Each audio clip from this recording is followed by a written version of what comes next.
In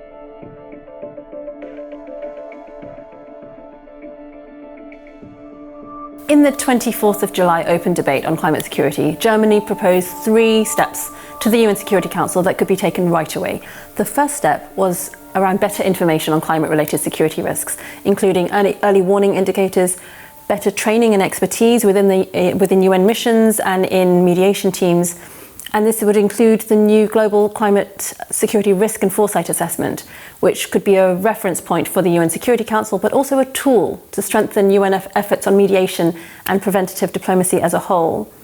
The second step was the appointment by the Secretary General of a special representative on climate and security, to ensure that climate change is placed where it belongs, at the heart of the Council's work. And the third step was the establishment of an informal expert group on climate security to ensure the inclusion of climate security in all relevant mandates and conflict prevention strategies. Now, this was just a debate, so we will have to wait and see what comes of it. But were they all to get a green light, and I sincerely hope they do, I'd raise 3 corresponding points. The first is around better information. We certainly need to ensure that we don't fall into the age-old rut between early warning, which is often excellent and high quality and timely, and early action, which lags far behind, despite even the loudest of warning bells. When there's no incentive structure for preventative responses, a lack of clear and fast financing to mobilize action, and a lack of ideas of what to actually do with early warning messages, there's a real risk that better information may not be translated into better responses. So training, expertise, and tools are important.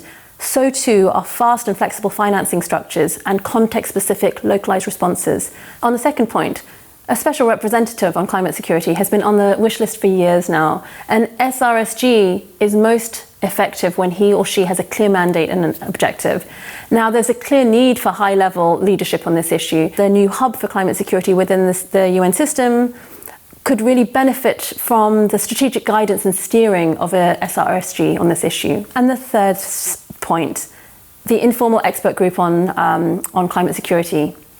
This sounds great. The inclusion of climate security into mandates and strategies is important to ensure that these principles are operationalized. But like the first point, this also needs a shift in understanding and incentives to ensure that these aren't just words or checklists to tick off on a piece of paper. So the new SRSG could play an important role here in helping to shift understanding, help shift hearts and minds, incentives and structures to facilitate actual real-world change.